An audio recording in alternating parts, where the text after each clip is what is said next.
Hi everybody, it's Sarah Cray with Let's Make Art, and today we are doing these cute mini fall landscapes. Aww. I'm so excited to do these.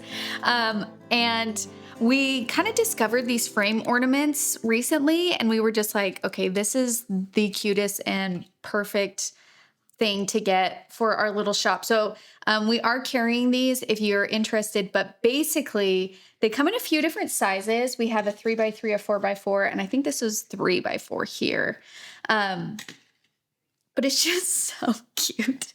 And I was thinking too, if you're a little bit like me and you're just like, oh yes, I'm going to buy 10 calendars and I'm going to paint 10 people a watercolor calendar. And then if it's November and you're like, shoot, I still have 30 paintings to go. This is a nice little thing that you can do instead. And then you can just gift those calendars next year because guess what? They don't have dates on them. Mm-hmm. Okay. So I'm really excited about this project. It's just so cute and it's so fun. And we're going to be doing it in 3 steps. So our very first step is we are going to paint the color gradient for the sky. Our second step is we're going to put in our foliage. And our third step is our moon. Okay? Piece of cake. Piece of crumb cake. Piece of crumb cake. And you can see here I did a little tinier one right here. And then this one, I just added a little bit more indigo in my blue in order to get more of a night scene. Okay, that's the difference here. So I'm going to be showing you how to do this guy right here. Okay, so I cut my paper out. Now for me, I like it when there's a little bit of a gap between the edge of the paper and the edge of the frame. That's a personal preference though. So I made this one for this 4x4 frame. I think this piece of paper is a little over 3.5 by 3.5. Okay. All right. Now. Should we do something that rhymes with schmoth? Yes. Oh, okay. If you can raise your right hand and repeat after me, I promise to be kind to myself. Promise to be kind to myself. I promise not to compare my work. Promise not to compare my work. And I promise to have fun. And I promise to have fun. Thank you. Mm-hmm. Okay. So I did tape my paper to a movable surface too because I will be utilizing gravity to help my color transitions be nice and smooth. Let's get going. So I'm going to be talking in detail how I do this color transition. So if you already know how to do color transitions, you don't have to listen to this, but sometimes they're tricky. So I'm going to really discuss every little thing that I'm doing and why I'm doing it. So I'm going to start at the bottom here. I'm not wetting my paper first. There is no rhyme or reason to why I'm not. It's just more like I'm just not going to. Okay? Vibes only. Vibes only, and that's how I operate. So I'm going to start by mixing together Q Coral and Q Purple. Coral. Where's your mother? Okay. Now I have this really pretty purpley red here. Okay. I'm going to start at the bottom, and I'm only going to do a couple strokes back and forth. Then I'm going to rinse my brush, hit it off the side of my cup so it's not dripping, and just grab some coral, just coral. And right where that purple edge ends, I'm going to introduce the coral. I'm going to work it back and forth. I'll go into the purple as well. Okay, rinse my brush. Now I'm going to take Q Gold and Q Burnt Orange or Q Coral. And then right where that pink let off, I'm going to introduce that gold color. Okay. And then at this point, I'm going to lift up my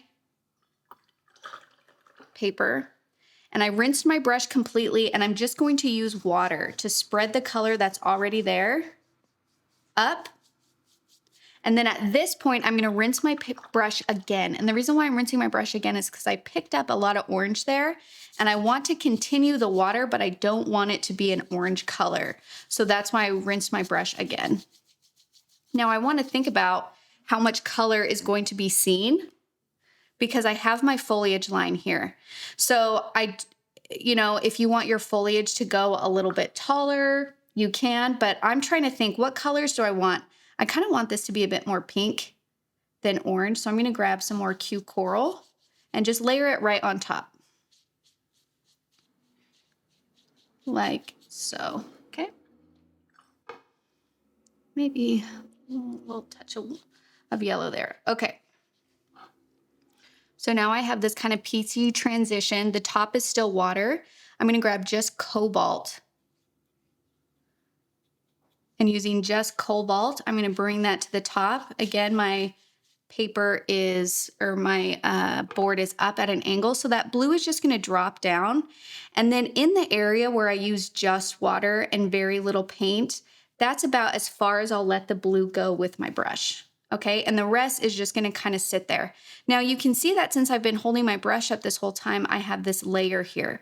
So you can either soak that up or you can try and get that to go back into your painting by flipping it the other way.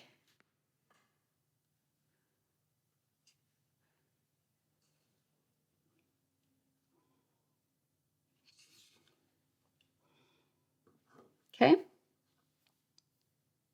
And you will see that sometimes we get some runs along the side. That's just because of how much water is on our paper.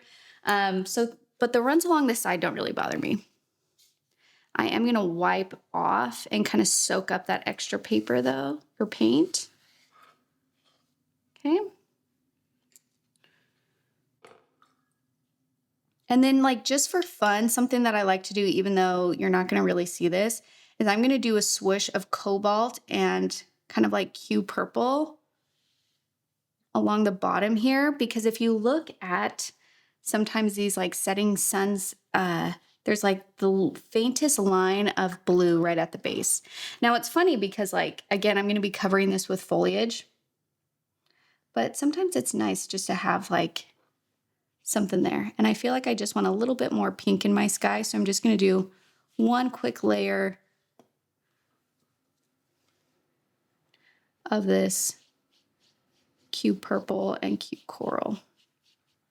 And then again, I'm gonna be kind of like moving my paper back and forth. Now you want the strongest area of blue to be at the very top of your sky. If it's not as strong, then you need to do another layer, okay?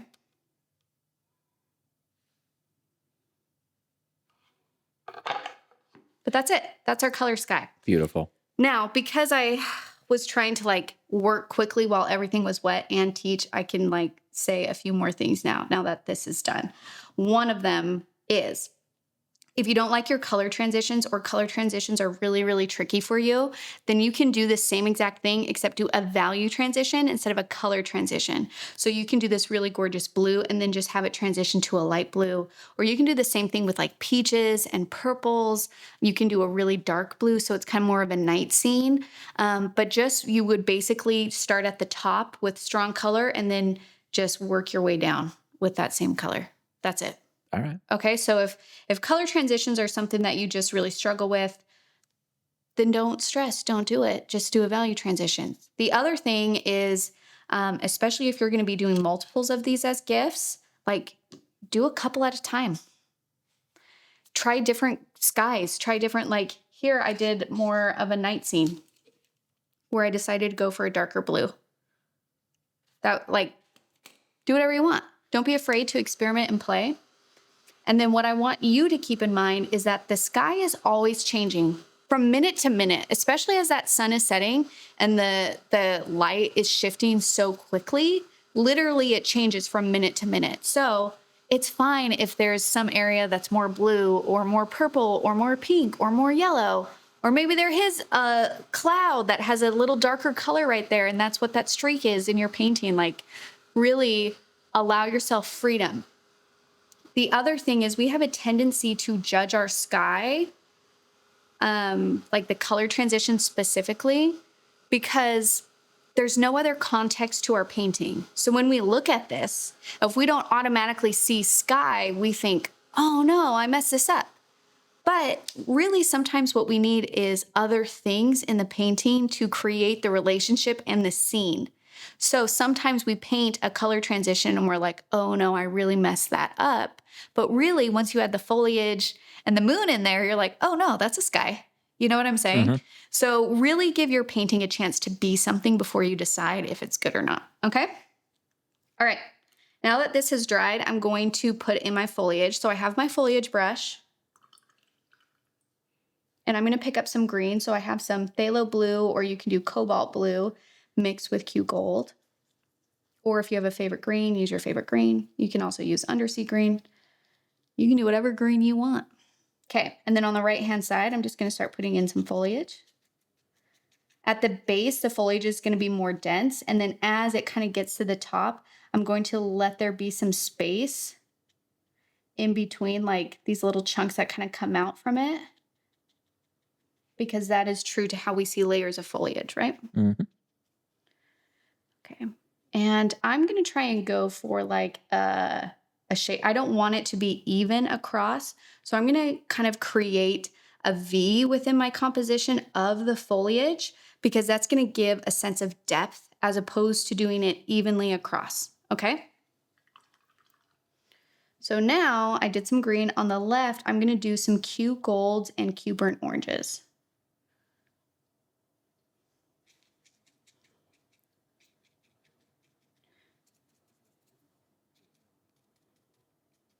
And again, kind of same thing.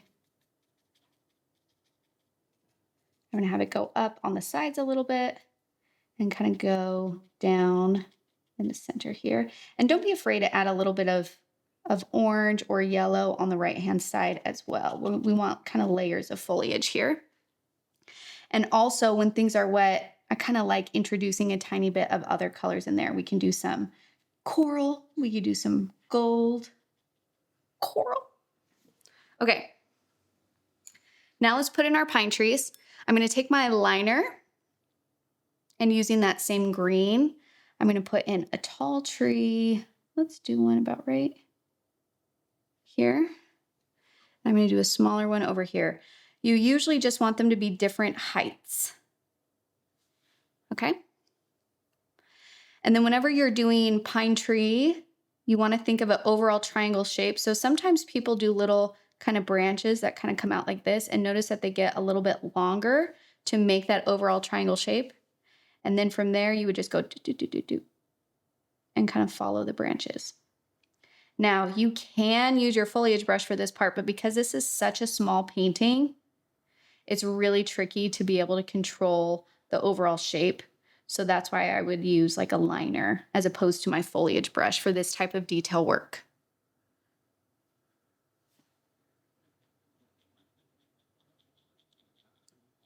Same thing on this guy. And then sometimes I like make my tree and it's not like as narrow on the top as I want. So then you can always like lengthen it a little bit, you know? And then I don't have the tree go all the way to the end of my paper. I basically just have it stop where it meets the foliage to show that there's layers. There's trees, there's pine trees, there's more behind them, there's more in front. You know what I'm saying? Mm-hmm. But maybe there is one that's really dark that's right in the foreground. You can do that. So this one would obviously be shorter because it's coming right out in front of us like that. Okay? Perfect. And now what I'm going to do is I'm going to mix together lamp black and Q burnt orange for a brown. And then I'm going to add some water to that to make it a lighter value. And I'm going to try and do some branches off of trees. But because of the ratio of the size of things, these branches need to be like as thin as you can possibly go. So my trick for doing that is I mix my color, I pick it up on my brush, and then I actually take my paper towel, I hit my brush on the paper towel and then flip it over and hit it again. We can't see that. There we go. Like this, and then like this. That's picking up any excess water and paint, okay? And then at the same time, because I did it on one side and flipped it over on the other, it squeezed my bristles together. So now it's like needle sharp. And then from there,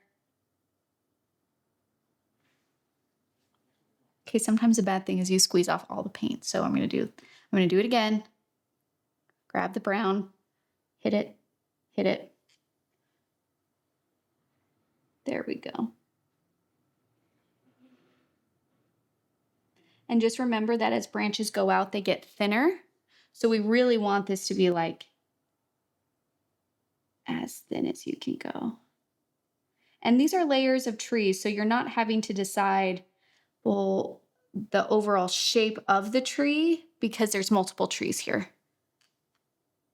So I'm doing some along the perimeter and then also within.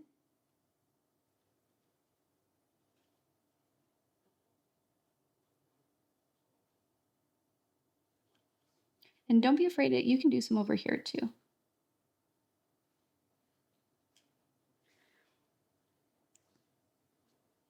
And then if you want, you can even like add a little bit of foliage on some of these branches, especially if they're like sticking out way too much.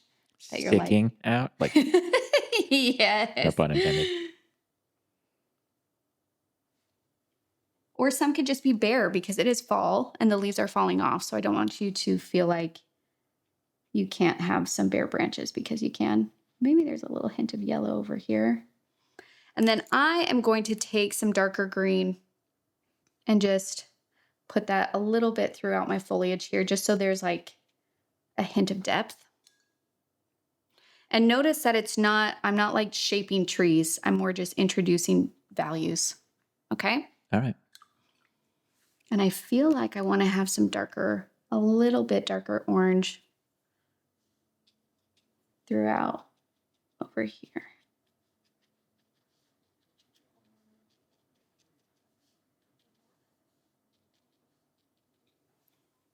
Oh yes, look at that. Love it. And then I'm just trying to mess up this kind of line here. Again, I don't want it to be perfectly even. So this dip I really like. And so you just kind of want to check yourself and be like, okay, is this all one shape or do we have a bunch of different shapes happening here? Okay, step 2, done. Now for our very last step, we're just going to do our moon and our stars, okay? So I'm just going to use my liner. You can also use like a round 1 or a round 2. And I'm using bleed proof white. I'm going to pick up bleed proof white. I'm going to put in my moon. I'm going to do it right here, okay? When it comes to moon placement, what you want to think about is wherever the curve of the moon is facing, you are kind of giving instruction to your viewer of where to look. So for me, I usually always place my moon on the left-hand side, curving to the right. It's opening up to the right. So that's basically like that curve of the moon almost creates like an end point visually. And so I'm basically saying to my viewer, look this way. Okay. If I were to do it on the left-hand side and have it curve the other way, then it would be going off of the paper. And you don't want the person viewing your painting to look off of your paper. You want it to stay within your painting and kind of work around it. So if you're going to do your moon as a crescent, if it's on the left, have it open to the left. If it's on the right, have it open to the right. Even if that's not what's happening in your reference photo, it makes the viewer's eye stay within your painting. Okay. If you do a full moon, it doesn't really matter. Problem solved. Yeah, problem solved. You don't have to worry about it. Okay, so I'm going to have it on the left, open to the right. I'm going to start with, it's basically like a C. The trickiest part is we want the top and the bottom to be the most narrow part of this moon. So I usually just do like a thin C, and then I'll go in and thicken the middle.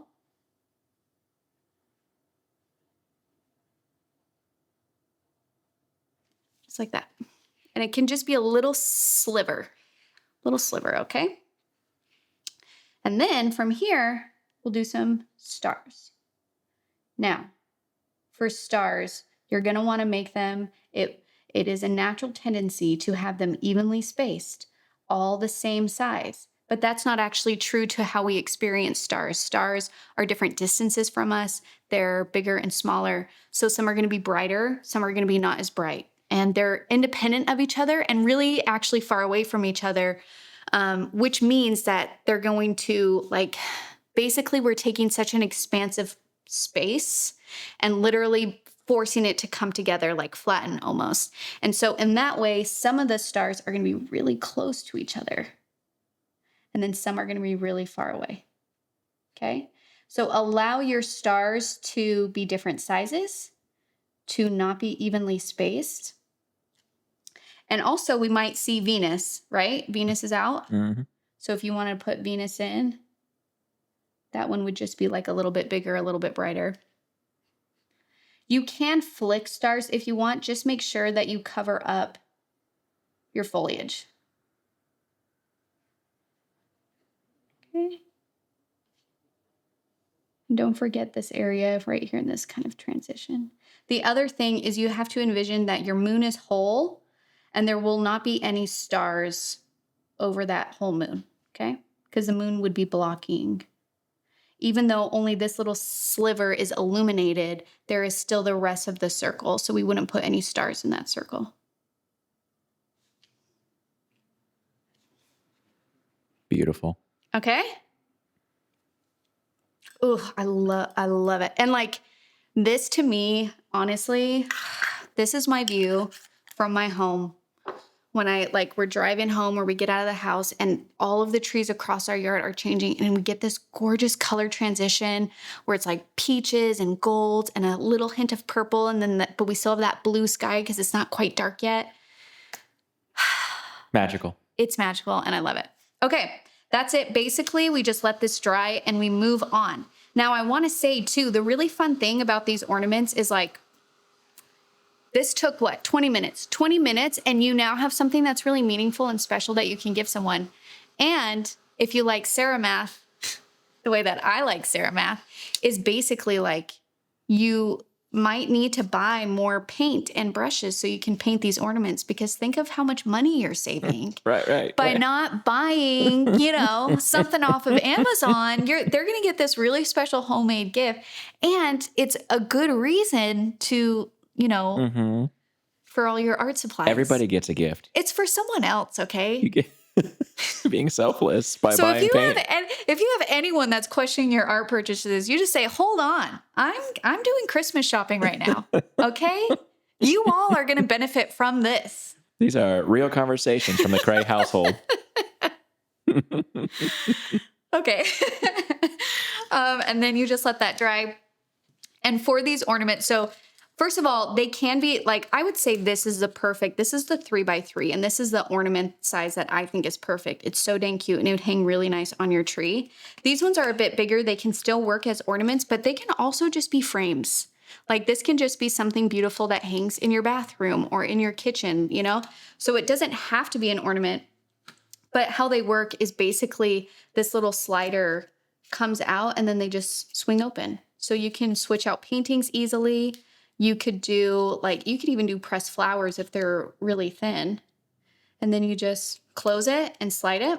If you do give this as a gift, I would say it might be a good idea to maybe do a little piece of tape right here until the person knows how it works because they could accidentally knock this out. That's the only thing.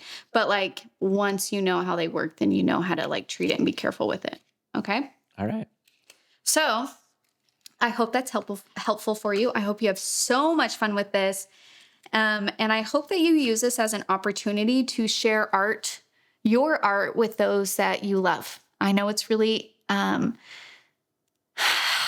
vulnerable gifting artwork because we really want them to love it, and sometimes people don't always react how we want them to. And I just want to say, we can't control how people react. So really don't hold that close to your heart. Just know the most that we can do is show up for other people and ourselves. And if painting something is showing up for someone else, that's how you can show up. And hopefully they'll love it. I would love it. And even if they don't, it's still valuable and it's still worth your time because it came from you and you took the time to make it, which is more special than anything that you can buy off of big box stores. So anyways, thank you so much. If you want the ornaments, you can find them on our website. You can just use the supplies that you already have to paint this painting. You might have to buy more supplies for it, I'll see you guys next time. Bye.